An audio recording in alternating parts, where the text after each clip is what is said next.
प्रदीप आपका स्वागत करता हूं आपके अपने चैनल प्रदीप फिजिक्स प्लैनेट में। तो आज हम लोग आ चुके हैं लॉज ऑफ मोशन के 12th लेक्चर में, और यहाँ पर बातें क्या किसके बारे में चल रही है तो मैं बता दूं, फ्रिक्शन चल रहा है जो कि आज चौथे लेक्चर पर है। तो फोर्स ऑफ फ्रिक्शन के लिए हमने आपको लिमिटिंग स्टैटिकल फ्रिक्शनल फोर्स मतलब सीमांत स्थैतिक घर्षण बल बता रखा हुआ है, और बताया हुआ है गतिज घर्षण बल क्या होता है। उसके एग्जाम्पल्स पर भी आज थोड़ी बात करेंगे। ठीक, तो एग्जाम्पल जो है वो आपका कल के टॉपिक के बाद है। जो लोगों ने नहीं देखा था वो लास्ट वाला लेक्चर देख करके ही इसको देखे तो ज्यादा अच्छा होगा। तो बच्चों यहाँ पे क्या है कि एक क्वेश्चन है जिसमें एक क्षैतिज तल पर कोई गुटका रखा हुआ है। एक क्षैतिज तल पर किसी रफ सरफेस पर कोई गुटका रखा हुआ है जिसका मास है 2.5 kg। इस 2.5 kg पर कोई परिवर्ती बल कुछ इस तरीके से F लगाया जाता है। तो कोई परिवर्ती बल मतलब इस तरीके से F का मान जो है वो बड़ा है, ये परिवर्ती बल है, परिवर्ती बल है। इस तरीके से इस पर कोई परिवर्ती बल लगाया जाता है। तो कहा यह जा रहा है कि यदि M = 2.5 kg पर परिवर्ती बल कार्य कर रहा है, बल F कार्य करता है,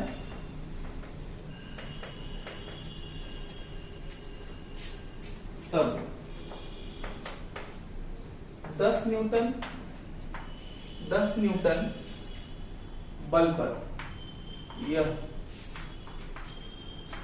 चलना प्रारंभ कर देगा, प्रारंभ कर देता है। बात समझिएगा, चलना प्रारंभ कर देता है।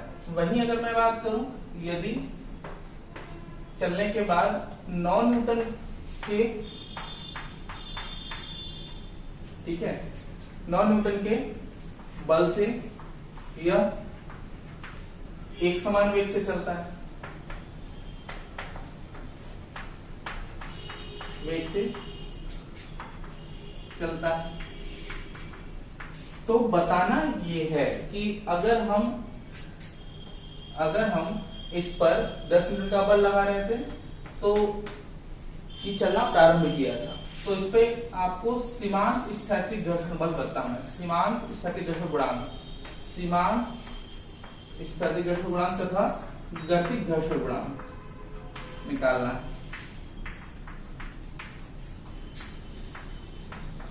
ठीक, ये दो चीजें आपको निकालनी है इसमें, और साथ ही साथ इसमें एक चीज और निकालना है कि यदि 12 न्यूटन के बल से इसको ले चला जाए, बल से गति करे, तब इसका त्वरण क्या होगा।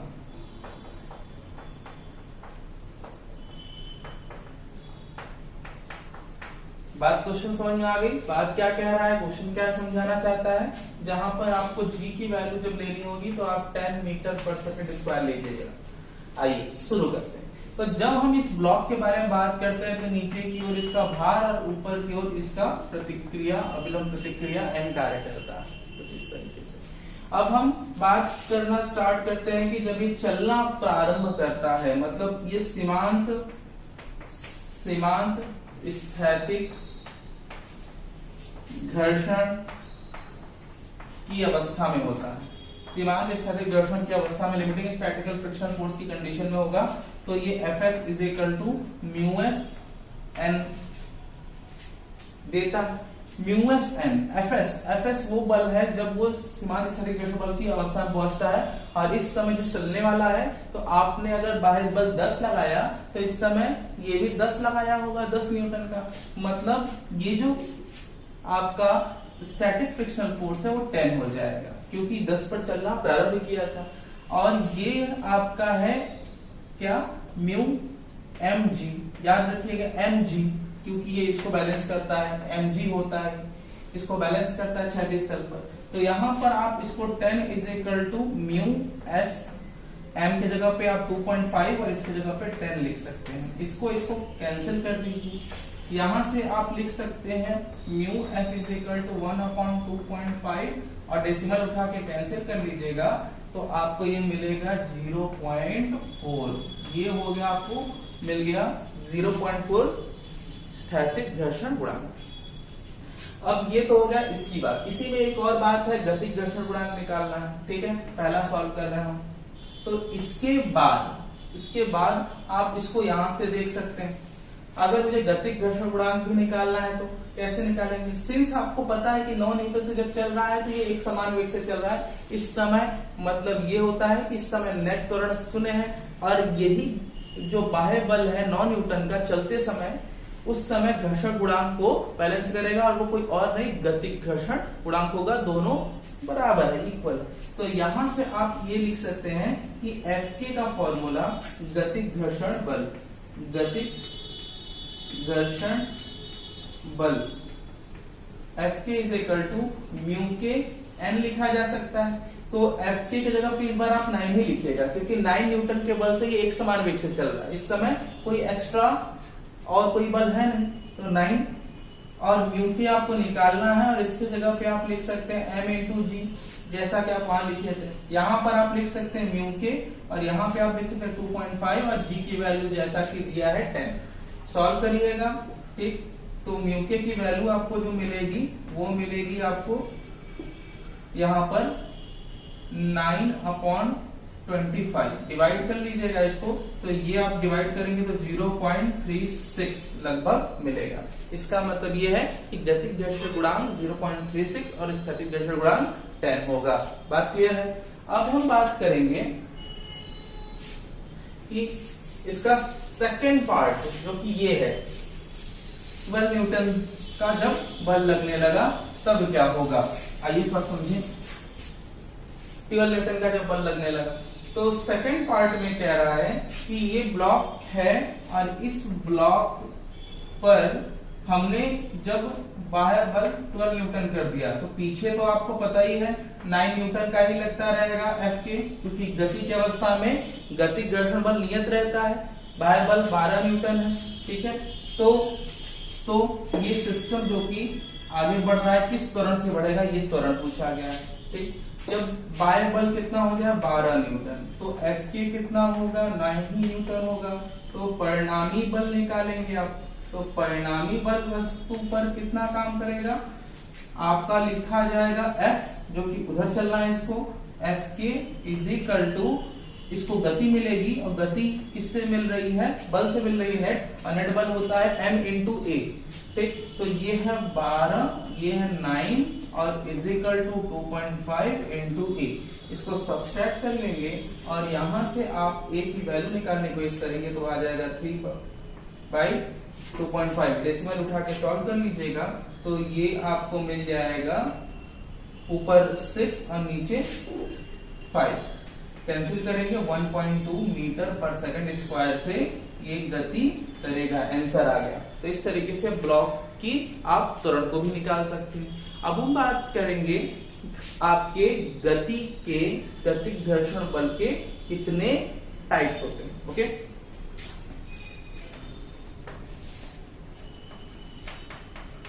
घर्षण बल के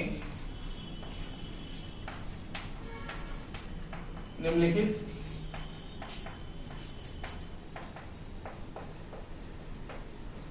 दो प्रकार होते हैं, ठीक। पहला एक है आपका सर्पी घर्षण बल, ठीक, और दूसरा है आपका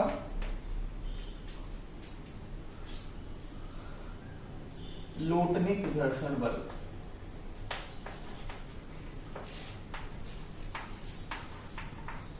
लोटनिक घर्षण बल। अब बात करते हैं पहले स्लाइडिंग फ्रिक्शनल फोर्स की। स्लाइडिंग फ्रिक्शनल फोर्स, बहुत सारी चीजें घर में पड़ी होंगी जिनको आपने अपने हाथ से जमीन पर खींचने की या धकेलने की कोशिश करी होगी। जैसे फॉर एग्जांपल आपके घर में कबर्ड, अलमारी वगैरह पड़े हुए हैं और आप उसको जमीन पर ढकेलना चाहते हैं। जब उनको जमीन पर ढकेलते हैं, सरफेस पर ढकेलते हैं, तो वस्तु और तल के मध्य संपर्क तल के पृष्ठों पर गति के विपरीत दिशा में एक बल कार्य करता है जो कि गति का विरोध करता है।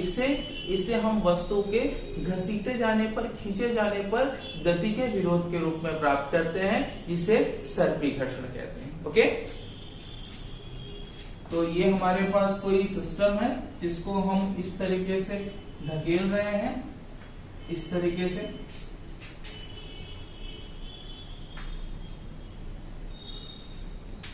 ठीक, तो जब इसको आप ढकेलते हैं तो सरफेस पर आपका स्लाइडिंग फ्रिक्शनल फोर्स काम करता है, F काम करता है, और आप इसे गति इधर देना चाहते हैं, मोशन इधर देना चाहते हैं, तो इस समय आपका ये स्लाइडिंग फ्रिक्शनल फोर्स होगा। तो यदि किसी वस्तु को तल पर ढकेला जाता है अथवा खींचा जाता है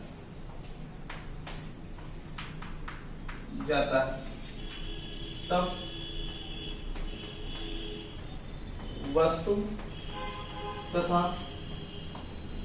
तल की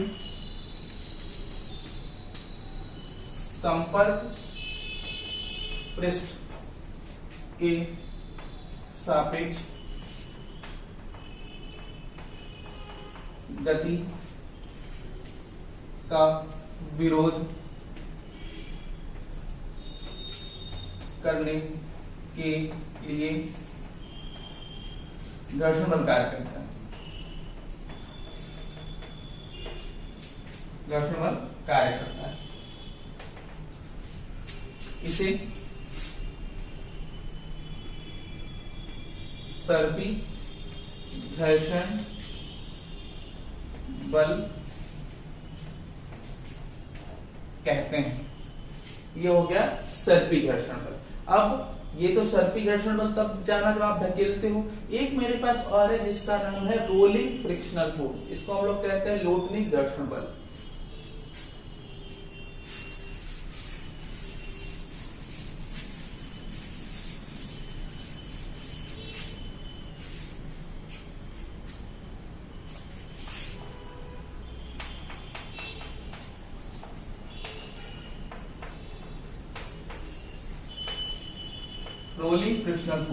रोलिंग फ्रिक्शनल फोर्स बेसिकली अब हम बात करने जा रहे हैं सेकंड के बारे में।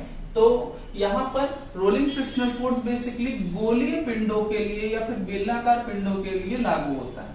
यदि मैं किसी गोलीय पिंडों के बारे में बात करूं और सरफेस पर इसको गति कराने की कोशिश करूं, तो जैसे ही बॉडी सरफेस पर रखी जाती है तो इसका जो कांटेक्ट सरफेस है वो बहुत छोटा होता है। बेसिक सा कॉन्सेप्ट, इसका कांटेक्ट सरफेस बहुत छोटा होता है। कांटेक्ट सरफेस बहुत छोटा होने के कारण यहाँ एक और फैक्टर देखने को मिलता है कि यहाँ पर फोर्स ऑफ फ्रिक्शन जो है वो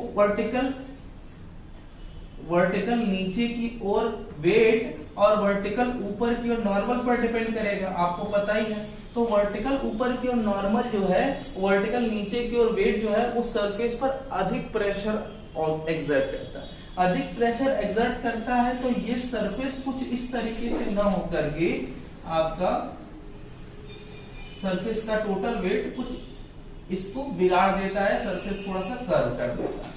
जब सरफेस कर्व हो जाता है तब ऐसे केस में ये जब बॉडी आगे की ओर जाना चाहती है तो अपना सारा वेट यहाँ पर गिराती है, तो इस समय एक प्रतिक्रिया यहाँ पर आर काम करती है, जो कि प्रतिक्रिया हमेशा सेंटर से होकर जाना चाहती है, द्रव्यमान केंद्र से होकर जाना चाहती है, इसलिए यह प्रतिक्रिया यहाँ से होगी। और जब ये इस नीचे वाले सरफेस के कांटेक्ट में आती है तो यहाँ पर इस वाले बॉडी के मॉलिक्यूल्स और नीचे वाले सरफेस के मॉलिक्यूल्स के बीच में एक आसंजक बल लगता है। आपको क्या करना है कि इसी आसंजक बल के विरुद्ध काम करना है। जब आगे आप इसको गति कराने की कोशिश करते हो तो इसी आसंजक बलों के विरुद्ध इसको इस सरफेस से बाहर निकलने के लिए आप बल लगाते हो, और ये जब इसके विरुद्ध बाहर से बल लगा करके ऊपर उठती है तो यहाँ पर एक और वेट एक्सर्ट करती है, क्योंकि यहाँ पर जब वेट बढ़ रहा होता है एट द सेम टाइम उसी क्षण यहाँ पर जो वेट है वो इस समय रिमूव हो रहा होता है। लेकिन जैसे जैसे ये वेट यहाँ से कम होता जाएगा, यहाँ बढ़ेगा तो इस पर वेट बढ़ेगा तो इस पर कम होगा।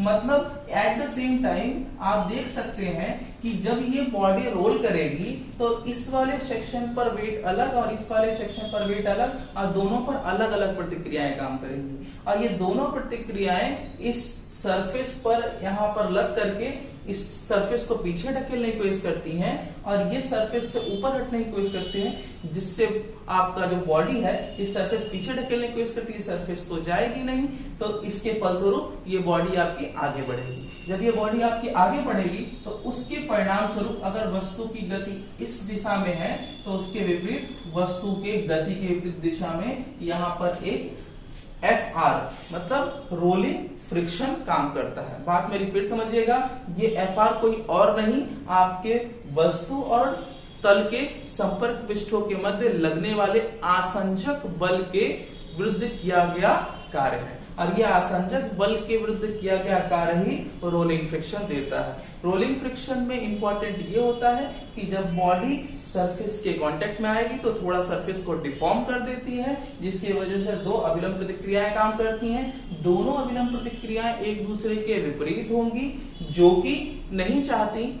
एक चाहता है कि बॉडी आगे करे, तो इसके विरुद्ध ये वाला कंपोनेंट कहीं ना कहीं फोर्स ऑफ फ्रिक्शन को रिमूव मतलब कुछ कम कर देता है, डिक्रीज कर देता है, जिससे आपका जो रोलिंग फ्रिक्शन फोर्स होता है वो स्लाइडिंग फ्रिक्शन फोर्स के रिस्पेक्ट में कम होता है। बात समझ आ रही है कि क्या हो रहा है? यहाँ पे दो रिएक्शन थे, दो नॉर्मल थे, ये सबसे बड़ा फैक्टर बना। आइए, यदि किसी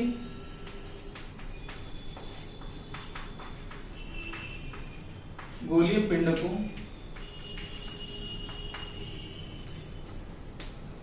तल पर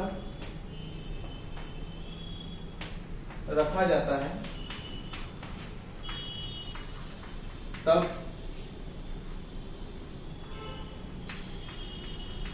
पिंड का संपर्क तल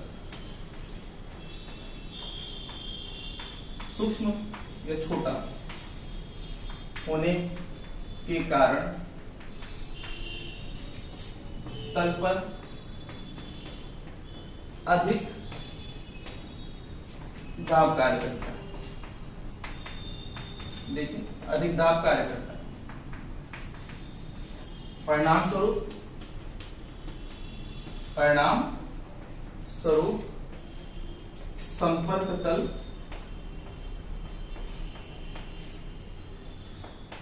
कुछ विरूपित का मतलब होता है डिफॉर्म, थोड़ा सा बिगड़ जाना। ये थोड़ा सरफेस जो है डिफॉर्म हो जाता है, विरूपित हो जाता है। गति की अवस्था में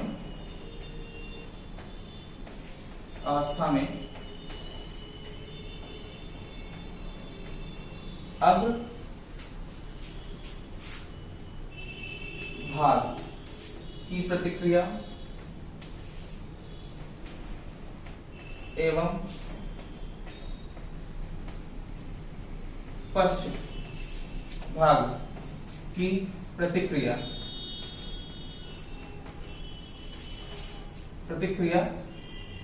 केंद्र, ये केंद्र है कि और होती है, जो भिन्न भिन्न होने के कारण इसके,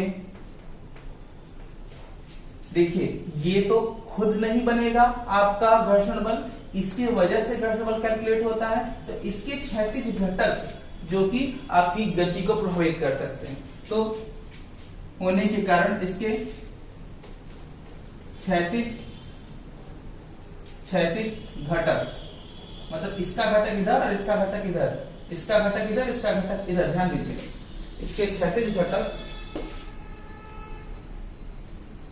पिंड के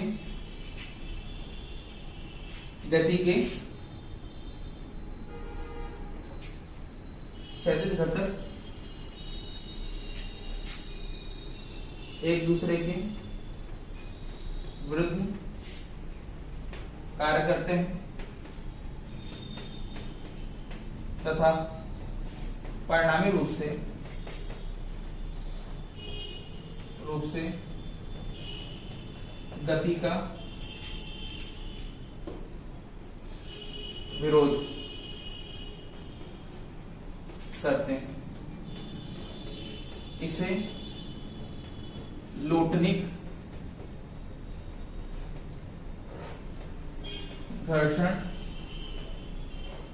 बल कहते हैं। एक शब्द में अगर जाने कि अगर लोटनिक घर्षण बल क्या है, तो किसी गोलीय पिंड के तल पर गति का विरोध करने के लिए जो घर्षण बल कार्य करता है उसे हम तल के और गोलीय पिंड के संपर्क तल के सापेक्ष लोटनिक घर्षण बल कहते हैं। ये है आपका सिंपल डेफिनेशन। और अगर आपको समझना है कि लोटनिक घर्षण बल बेसिकली कहां से आया, तो वो आता है आपके इस डिफरेंट अभिलंब प्रतिक्रियाओं के कारण। उसमें भी अगर आपसे कोई पूछते कि ये एक्चुअली लोटनिक घर्षण बल किसके विरुद्ध प्रोड्यूस होता है, उत्पन्न होता है, तो आप कहेंगे आसंजक बलों के विरुद्ध ये उत्पन्न होता है। आसंजक बलों के विरुद्ध ही इसे कार्य करना होता है, जिससे लोटनिक घर्षण बल उत्पन्न हुआ। एक बात और याद रखने वाली है, स्टार बना के लिखेंगे, लोटनिक घर्षण बल सदैव सर्पी घर्षण बल से कम होता है। यही कारण है कि जितने भी पहिए बनते हैं वो गोल बनते हैं। समझ में आ रही है कि गोल पहिए आपके कम घर्षण बल अनुभव करेंगे और आसानी से आगे चल पाएंगे। तो ये क्वेश्चन ऐसे हो सकता है, क्यों पहिए गोल बनाए जाते हैं, तो आप कहेंगे क्योंकि rolling frictional force is less than sliding frictional force, इसलिए हम इसे गोल बनाते हैं। तो आज के लिए बच्चों बस इतना ही। अगले क्लास में हम लोग बात करने वाले हैं आपके घर्षण पूर्ण विराम कोण के बारे में।